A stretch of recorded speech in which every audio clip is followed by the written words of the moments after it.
اللہ وبرکاتہ۔ وعلیکم السلام ورحمۃ اللہ بڑے الصلاۃ والسلام علیک یا رسول اللہ،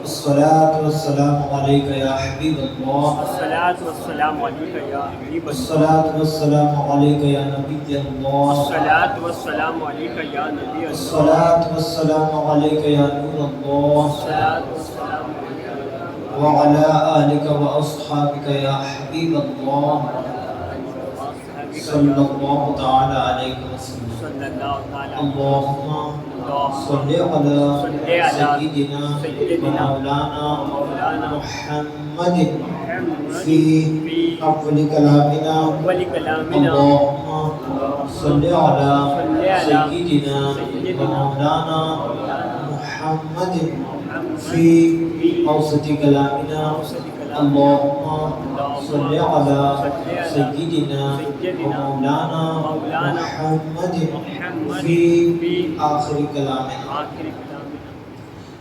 اس درود پاک کو کوئی شخص مغرب میں پڑھ لے تو فجر تک، اور فجر میں پڑھ لے تو مغرب تک درود پاک پڑھنے کا ثواب ملتا رہے گا انشاءاللہ۔ صبح شام اس درود پاک کو پڑھنے کی اپنی عادت بنائیں انشاءاللہ۔ میرے پیارے آقا صلی اللہ تعالی علیہ وسلم کے پیارے دیوانوں، ہم نے جماعت کے ساتھ نماز پڑھنے کی فضیلت گزشتہ درس میں سنی تھی۔ ایک حدیث مبارکہ گزشتہ ہفتے بھی میں بتایا تھا کہ 5 وقت نماز پڑھنے والے کو کیا انعام ملتا ہے۔ نبی کریم علیہ الصلوۃ والتسلیم نے ارشاد فرمایا، اللہ تعالیٰ نے جنت میں قدیم الشام شہر سجایا ہے جس کا نام مدینۃ الخلد ہے۔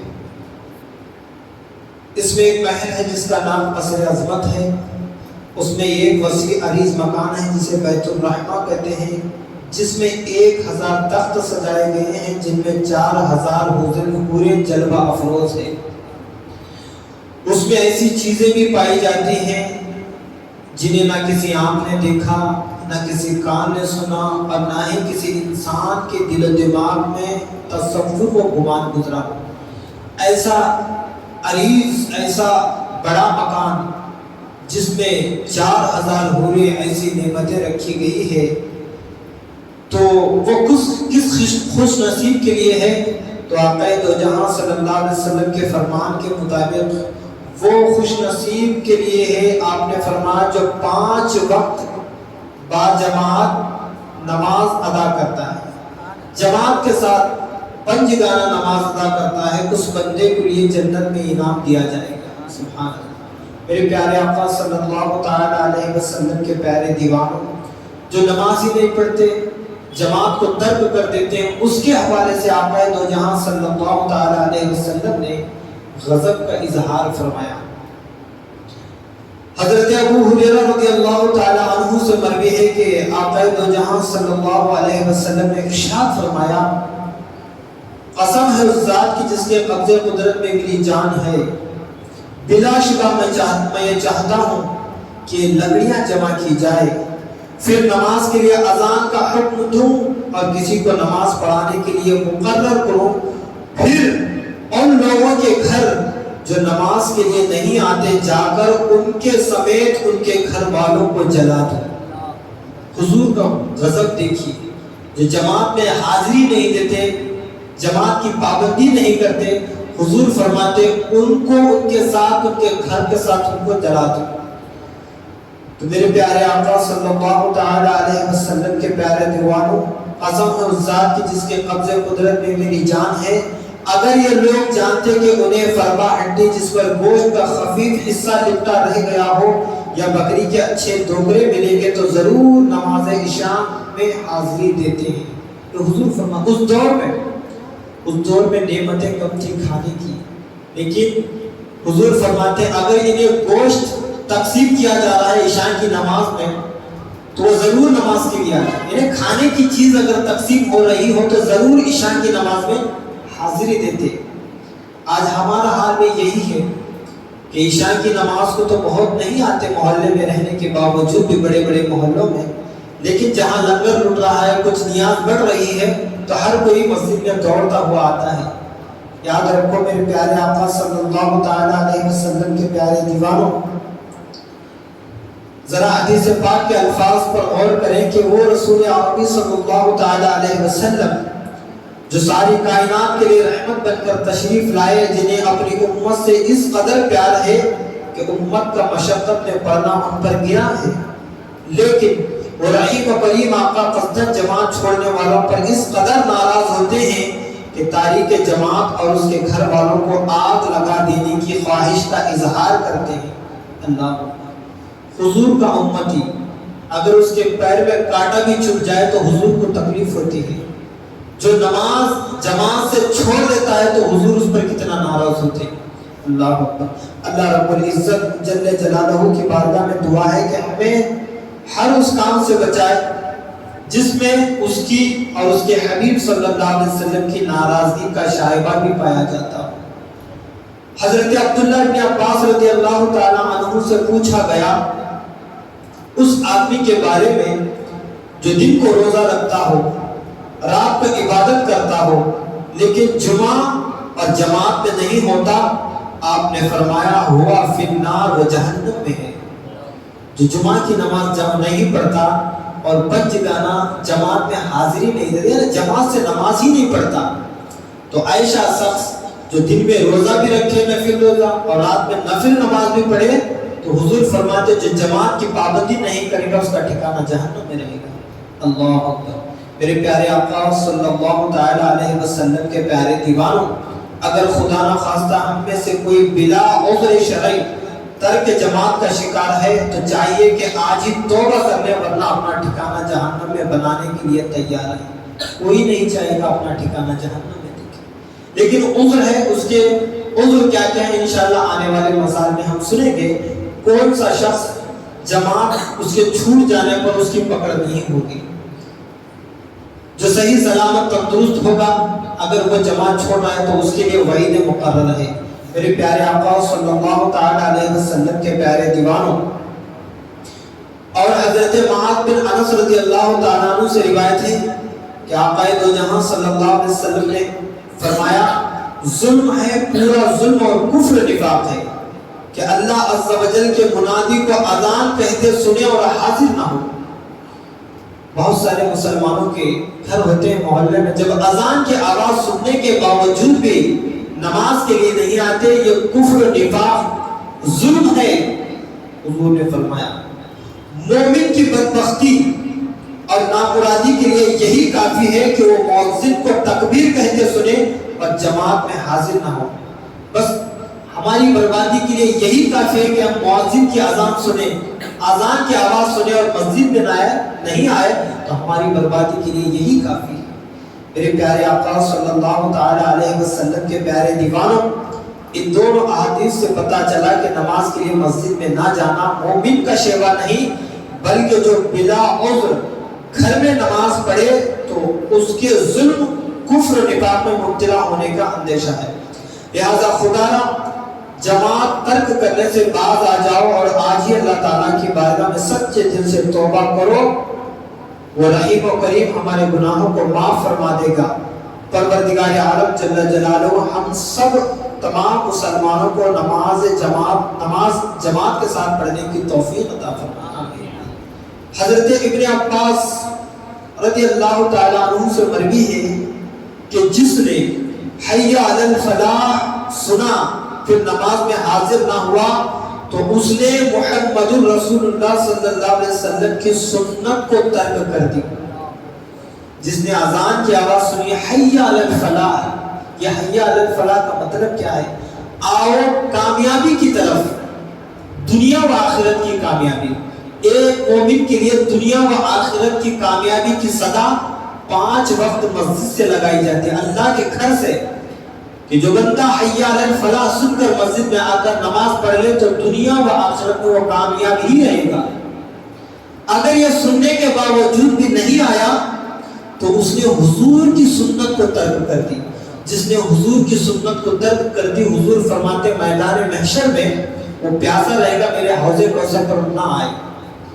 کوئی نہیں چاہے گا وہاں پر پیاس حضور کی بارگاہ میں دوڑنے کے لیے تڑپتے رہیں گے۔ تو حضور فرماتے جو میرے سنتوں کا تارک ہوگا، سنتوں کو ترک کرے گا، وہ کل قیامت کے دن میرے قریب نہ آئے۔ اللہ اکبر۔ حضور اتنا ناراض ہوتے ہیں. اور حضرت ابو سعید رضی اللہ تعالیٰ عنہ کہتے ہیں کہ ہم لوگ مسجد میں حضرت ابو ہریرہ رضی اللہ تعالیٰ عنہ کے پاس بیٹھے ہوئے تھے تو مؤذن نے عصر کی اذان پکاری تو ایک شخص مسجد سے نکل کر چلا گیا. تو حضرت ابو ہریرہ رضی اللہ تعالیٰ عنہ نے فرمایا ضرور بالضرور اس نے ابو القاسم محمد صلی اللہ علیہ وسلم کی نافرمانی کی. مسجد میں بیٹھا رہا, جیسے ہی اذان ہوئی تو کسی کام سے نکل گیا نماز پڑھے بغیر. تو ابو ہریرہ رضی اللہ تعالیٰ فرماتے ہیں اس نے حضور کی نافرمانی کی.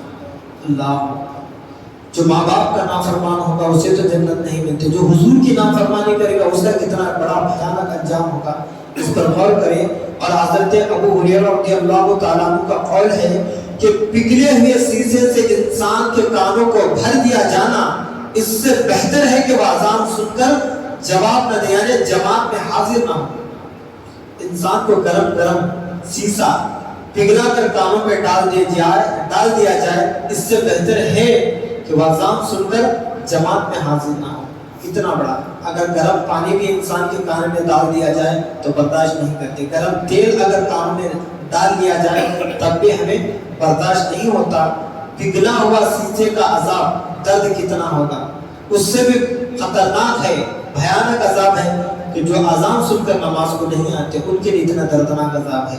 میرے پیارے آقا صلی اللہ تعالی علیہ وسلم کے پیارے دیوانوں, آج داڑھی, امامہ شریف اور مسواک جیسے سنتوں پر عمل کرنے کی ترغیب دلائی جاتی ہے اور ان پر عمل کرنے کی ہم کوشش بھی کرتے ہیں, لیکن نماز باجماعت کی ادائیگی پر عمل کرنے کی ترغیب دلائی نہیں جاتی اور نہ ہی اس کے ترک پر وعیدیں سنائی جاتی ہے. حالانکہ نماز باجماعت ایسی عظیم سنت ہے کہ اس کے تاریخ سے رحمت عالم صلی اللہ علیہ وسلم سخت ناراض ہوتے ہیں, اور جو اذان سن کر بھی نماز باجماعت ادا کرنے میں اگر کوتاہی کرے تو سمجھ لو کہ ان کے دل میں کما حقہ رسول گرامی آقا صلی اللہ علیہ وسلم کو راضی کرنے کا جذبہ نہیں. میرے پیارے آقا صلی اللہ تعالی علیہ وسلم کے پیارے دیوانوں, کون لوگ ہیں جو اذان سن کر بھی مسجد میں نہیں آتے؟ اس کے حوالے سے ایک حدیث مبارکہ ہے.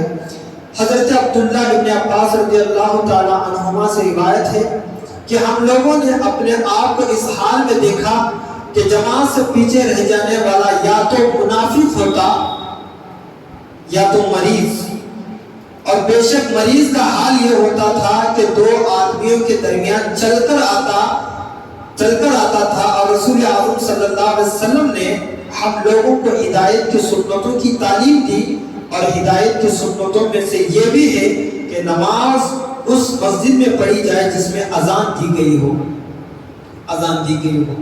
یاد رکھو, حضور کے دور میں جماعت سے پیچھے رہ جانے والے کو پتا چلتا تھا کہ وہ منافق ہے, نماز میں آگے نہیں کرنا.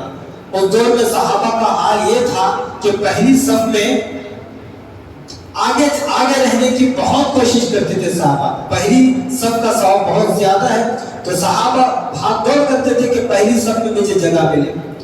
اگر کوئی پیچھے رہ جاتا کسی وجہ سے تو سمجھ لیتے تھے کہ جان بوجھ کر پیچھے رہنے والے کو وہ منافق سمجھتے تھے.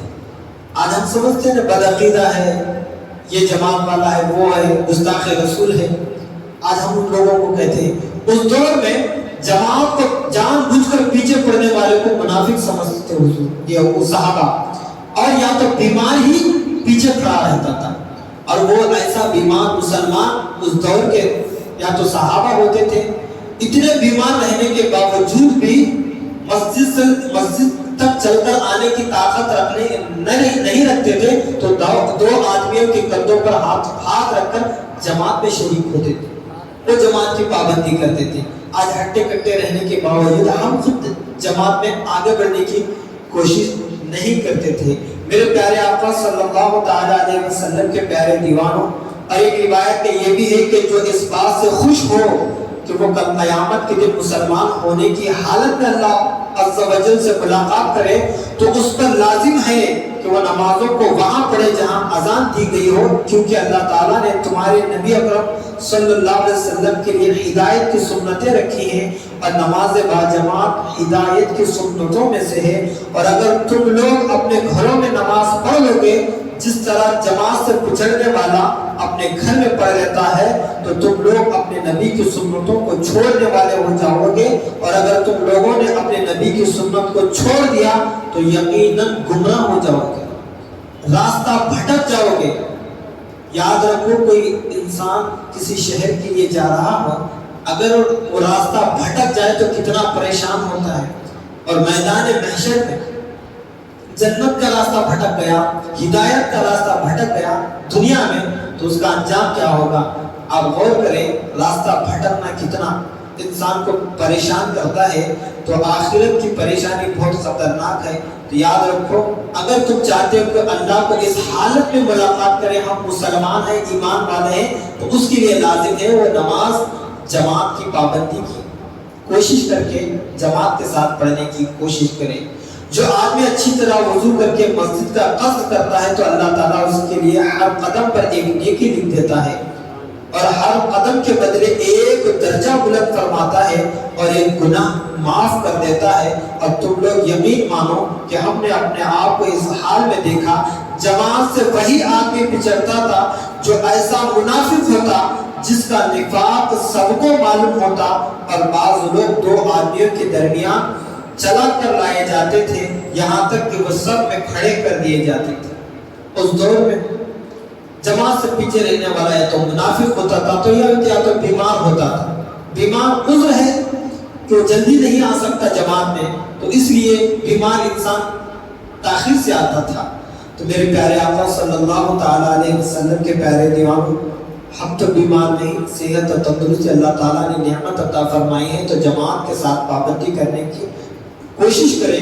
اللہ تعالیٰ ہم سب کو نماز باجماعت پڑھنے کی توفیق عطا فرمائے۔ کہنے سننے میں مجھ سے کوئی غلطی لفظ رہے گی تو اللہ اپنے حبیب صلی اللہ علیہ وسلم کے صدقے میرے گناہوں کو معاف فرمائے۔ استغفر اللہ ربی۔ السلام علیکم ورحمۃ اللہ وبرکاتہ۔